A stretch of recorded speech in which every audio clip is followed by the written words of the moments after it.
Hey, what's up DIYers? Mike Boards with the Mike Boards channel. Thank you for watching. In today's video, the step-by-step process on how to change your gear oil in your outdrive engine. Let's go outside and get started. All right, DIYers, outside at the outdrive engine, and in our case, we have removed the outdrive from the boat, and that is because we are going to be doing a bunch of maintenance to it. We're basically going to rebuild it top to bottom and everything inside. And we have an Alpha 1 Gen 1 Mercruiser 3.0 liter engine. It is a 1989, and because it's an Alpha 1 Gen 1, we can get away with doing this procedure with the outdrive removed. However, we always recommend doing this when the outdrive is still connected to the boat. And the main reason is because you can trim the engine all the way up to have the front portion of the lower gear and prop shaft area angled down to have it at the low point where all the gear oil inside that unit will drain toward the actual drain port. However, we'll keep going. And one more quick tip, anytime you remove the outdrive engine from your boat, before you even do that, make sure you have a reliable stand for your outdrive. And scrolling above is a link to a video where we took delivery of this stand, assembled it, and rested the engine on the stand. And it was only $150 after tax. Again, we are at a slight disadvantage because what we have to do now is figure out a way to slant this engine forward to allow that drain port to be the low point. At this point, what I have done, because I do not have the clearance to shift an oil pan underneath that engine to catch all of the gear oil, I've inserted an industrial grade rated and sized trash bag, again to catch all that gear oil. And from here, what I will do is go to the lower front end of the prop shaft area and housing, and down below you will see a flathead screw. And make sure when removing this, you grab a thick flathead screwdriver, because in the event that you use a thin flathead, you could actually strip out this screw, and that would not be good. And go ahead and turn it counterclockwise.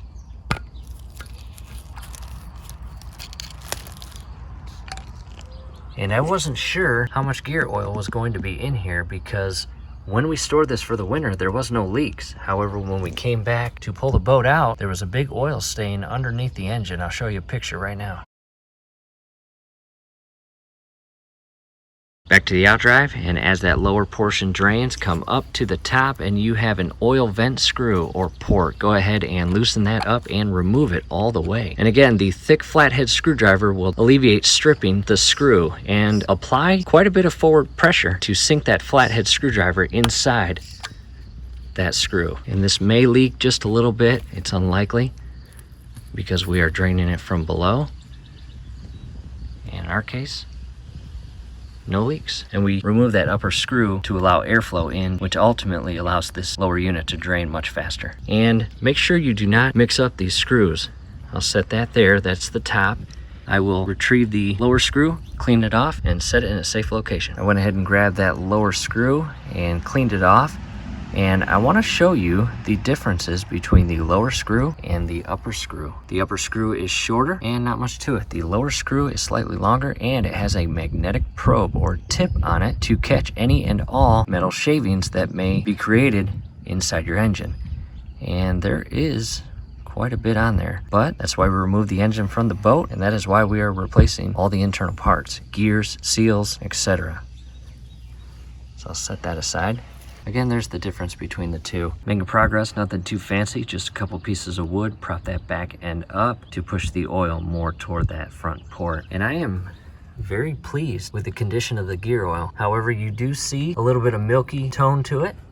And in the event that you have a milky tone or mix like that, you have water in your system, which means the seals have given way and allowed water inside, and the water is mixed with the gear oil, which ultimately degrades the performance and efficiency of the oil itself, and that could cause damage to your engine. Now, most people change the gear oil in the fall prior to winter storage because in the event that there is water mixed inside that gear housing with the oil, you do not want that water freezing during the winter, because we all know what water does when it freezes. It expands. And when it expands, it could crack your lower unit. That would not be good at all. So what we'll do is we'll just patiently wait maybe an hour, allow all that gear oil to drain out. In the meantime, got our DIY Raptor out, as you can see here. Beautiful sunny morning, aka mascot of our DIY channel. And again, real quick, we have an Alpha 1 Gen 1. We do not have an internal reservoir tank because it's an Alpha 1 Gen 1. In the event that you have a Gen 2 or any and all Bravo engines, you have an internal gear oil reservoir tank inside your inboard engine compartment. And at this point, you want to go inside the boat and open up the cap on your reservoir tank, which will basically do the same thing the upper vent screw will do. It will allow air in and will allow it to drain much more efficiently. And here is our U-joint assembly, yoke and shaft. And unfortunately, when we remove this outdrive from the boat, the internal gimbal bearing stuck to the actual shaft, and that is not supposed to happen. We had to remove it. So in the event that that happens to you, or you know anyone that has experienced that and you want to help them out, definitely check out the link down below in the comment section as well as the description section. We show you how we get that off. We're back from a 20-minute break, and it looks like the gear lube is still coming out of the engine. Be patient, allow it all to come out. Back from our hour break, and the gear lube has completely stopped draining. Nothing else is dripping out. Added a third block, again, to really lift that back end and push all the gear oil toward that forward port. And from here, this is where you refill the system. And unfortunately, at this moment, we are not going to do that because we are going to, again, rebuild the entire engine from top to bottom. However, what we will do, because we are going to continue moving forward with the rebuild, I'm going to insert and secure this oil vent screw as well as the lower plug for the bottom down below. Do your absolute best not to cross thread these as you feed them in to the internal thread. You want them snug, but don't over tighten them. At this point, I'm just drying any and all lubricant on the actual lower portion of the outdrive. And I will remove this bag carefully and take it to my local auto parts store and dispose of it responsibly. And if you do or did this right, you should have no oil leaked on the floor or ground. Sun is shining. Calm wind day, as you can see with the American flag. But a nice day. This stand is absolutely amazing. Look at this. Look at that. And that's a heavy outdrive. Not as heavy as the Bravos, but it's heavy. Again, this is an Alpha. Get yourself one of these stands. They're perfect. DIYers, here we are at the Craftsman workstation, and on the left hand side you can see our outdrive resting on the stand, and we have completely rebuilt that outdrive, upper and lower and everything in between. Let's get started. Taking a closer look at the outdrive, again, all rebuilt. Brand new yoke shaft, brand new U-joints, gears, seals, everything. Even brand new decals, check that out. We even sanded the propeller, primed it, and repainted it. And a lot of parts replaced, and this is just the lower unit. However, back to it. This is our Mercury high performance gear lube SAE90. This is what we will put inside our outdrive, and I'll reposition everything and get started. I've repositioned the outdrive, and again, there's those brand new stickers. Check that out. First thing we'll do, let's go down below, and we're going to remove that drain port screw. When it comes time to remove this drain port screw, grab a thick flathead screwdriver so you do not strip this screw, and it should come out fairly easily.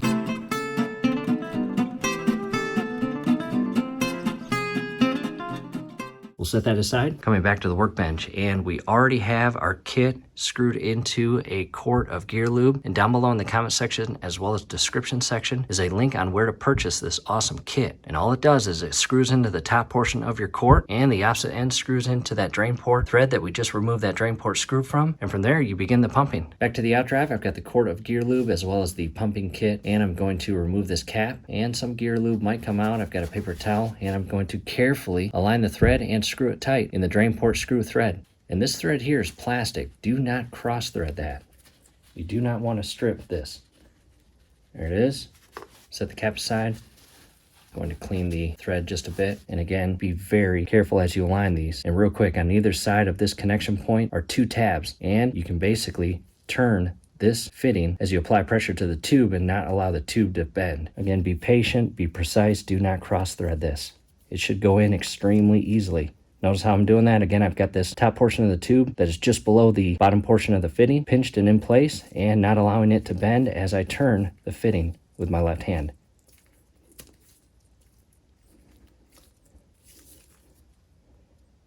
And that's tight. Now to the upper portion of your outdrive, you have an oil vent screw. Go ahead and again grab a thick flathead screwdriver and remove this oil vent screw. We'll set that in a safe location. And DIYers, the next step will require us to begin pumping that hand pump that's connected to the cord of gear lube, and we will continue pumping until we see gear lube come out the top oil vent. And at that point, we will immediately resecure the oil vent screw to stop any and all gear lube from leaking at this point. And at that point, we'll move back down to the lower unit. Back down below, I've got my additional quarts shifted to the side and ready, because when this one runs out, I will remove this fitting and install it on the next quart and continue pumping. And DIYers, no need to rush this, go slow.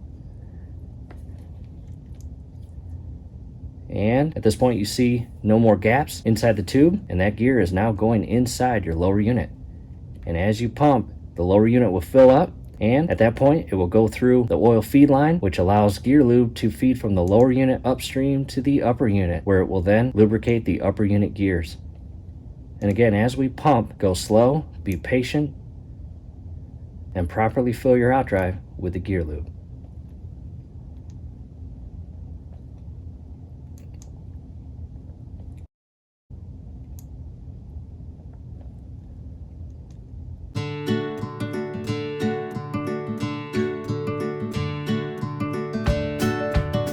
And you can start seeing air bubbles in the tube. We'll give it a couple extra pushes, and you'll notice the quart is now at a point where the pump can no longer grab any more gear lube. So from there, we'll swap the pump to the next quart. Be patient with this step as well. You don't want to make a mess.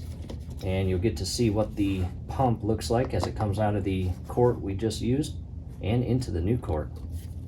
Screw that tight.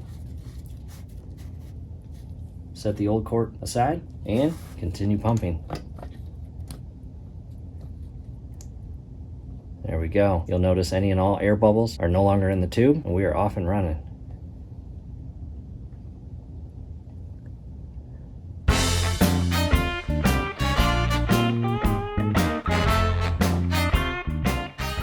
And DIYers, I've now made it to the point on the second quart where the lower portion of the pump can no longer grab gear lube, and it gets about 3/4 of the way down. So there is additional gear lube inside these quarts when I'm making the switch with the hand pump from one quart to the next. Now to the third quart.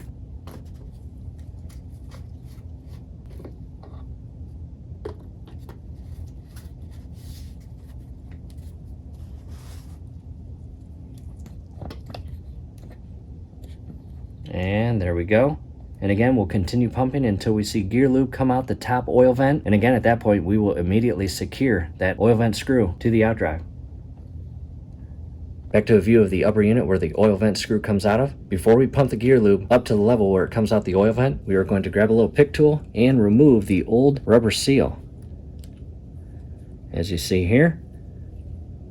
And I'm installing a brand new gasket on the oil vent screw as shown here. This is ready to go. I'm now going back down below to continue pumping gear lube into the lower unit until we see it come out that oil vent hole. At this point, DIYers, I have pumped in 3 quarts of gear lube, now onto the 4th. And you can see some gear lube right there. I will carefully align the threads and hand tighten it as fast as I possibly can. Grab some paper towel, clean myself up, grab the screwdriver, and tighten that oil vent screw. From here, I will clean any gear lube that leaked out of that oil vent hole. Now that we have gear lube all the way to the top portion of the upper unit, where it was just feeding out of that oil vent hole, we will now go back down below and give it 1 to 2 more pumps. Back down below again, I'll give it 2 more pumps. 1, 2, and from here we are going to carefully unscrew this plastic fitting. And we're going to do our best to do this as fast as we can, because when we remove this fitting, we want to have this drain port screw in place and screwed in tight to alleviate gear lube leaking out. And just like you did it when installing this, apply some pressure to the tube and carefully unscrew this. And again, that gear lube is going to come out, so have that screw ready.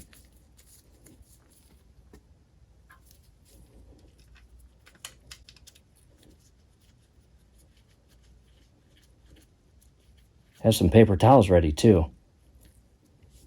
Clean myself up real quick, grab the screwdriver, align it properly, and screw it tight. From here, clean up any and all gear lube that leaked out.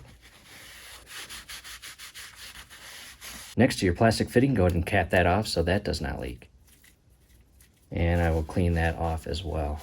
Coming down below, and the reason why I add 2 additional pumps, because if you're not quick, about 1 to 2 pumps can leak out pretty fast. And if you don't add those additional pumps after the top portion is full, well, you might be shorting your outdrive of gear lube, and that's not what you want. Again, down below, the drain port screw is secured.